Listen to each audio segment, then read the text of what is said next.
کی روح نکلتی ہے تو روح کا نکلنا جنت میں داخل ہونا اتنی ہی دیر ہے۔ اس لیے جو ماہ رمضان میں جاتے ہیں وہ جنتی ہیں، وہ بخشے ہوئے ہیں، وہ یا روزے کی حالت میں جاتے ہیں یا تراویح کی حالت میں جاتے ہیں کہ جب رات سو کے تم انتظار کرتے ہو وہ بھی عبادت کے اندر ہے۔ اور پھر نبی رحمت صلی اللہ علیہ وآلہ وسلم نے ارشاد فرمایا کہ رات عشاء کی نماز جماعت کے ساتھ پڑھنا اور صبح کی نماز جماعت کے ساتھ پڑھنا گویا کہ وہ پوری رات عبادت کے اندر رہا، وہ ریاضت کے اندر رہا، وہ پوری رات عبادات کرتا رہا۔ تو دوستان محترم، اس ماہ رمضان میں آخر میں ایک خوبصورت بات سنیے گا مجھ سے اور اس کو اپنے پلے باندھ دیجئے گا۔ میرا زندگی کا ایک تجربہ ہے، میں آپ کو ایک تجربہ زندگی کا پیش کرتا ہوں آپ کے سامنے، جو زندگی کا ایک تجربہ ہے وہ سامنے پیش کرتا ہوں، آپ اس میں عمل پیرا ہوئیے گا۔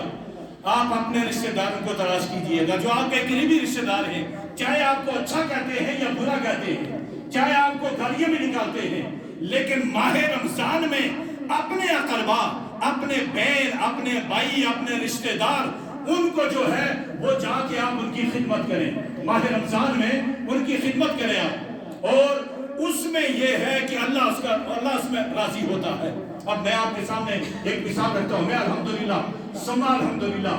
میں ایسے سادات ہیں جن کے لیے خمس جو ہمیں دیتا ہوں، کسی سے آج تک میں نے 1 روپیہ چندہ نہیں لیا،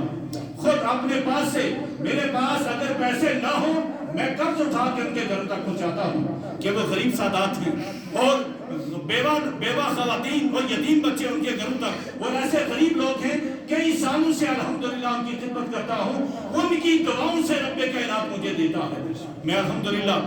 ماہ رمضان میں پھر عمرے پہ جاؤں گا، نہ مریضوں سے نذرانہ لینا ہمارا شیوا ہے، نہ ہمارے درباروں پہ کوئی بکسے دیکھے گا، نہ ہم مریضوں کی ہم خدمت کرتے ہیں، ہم مریضوں سے کچھ بھی نہیں لیتے، اور الحمدللہ ثم الحمدللہ اپنا کما کے، یہ سلام کیانی صاحب ہیں اور یہ اپنے علاقے کے لمبردار ہیں، اور ان کی زمین میں میرے قبلہ والد صاحب نے 3-4 کنال زمین ان کی ہے جس میں مسجد بنوائی، اور میرے والد صاحب نے پوری زندگی فی سبیل اللہ خدمت کی،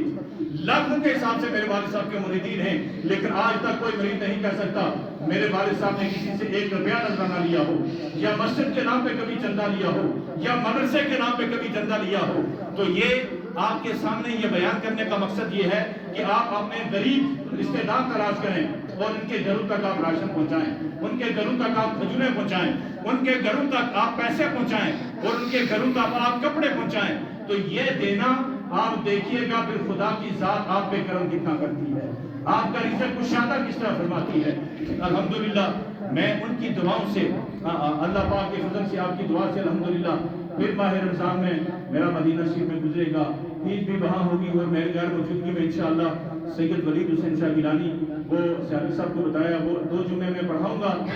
اور اس کے بعد آنے والے جتنے جمعے میں نہیں ہوں گا عید پہ وہ انشاءاللہ عید کا خطبہ اور جمعے پڑھائیں گے۔ تو بیان کرنے کا مقصد یہ ہے تو اللہ کریم اپنی بارگاہ سے بڑا مہربان ہوتا ہے، آپ سحری کے ٹائم اٹھ کے اس کی بارگاہ میں التجا کریں اور اپنے ماں باپ کو راضی رکھیں۔ اگر ماں باپ دنیا سے چلے گئے ہیں، یقیناً میں گارنٹی سے کہتا ہوں، میں اپنی تجربہ شدہ زندگی کی بات کرتا ہوں، آپ باپ کی قبر پہ جا کے کھڑے ہو جائیں اور یوں کہیں کہ ابا جی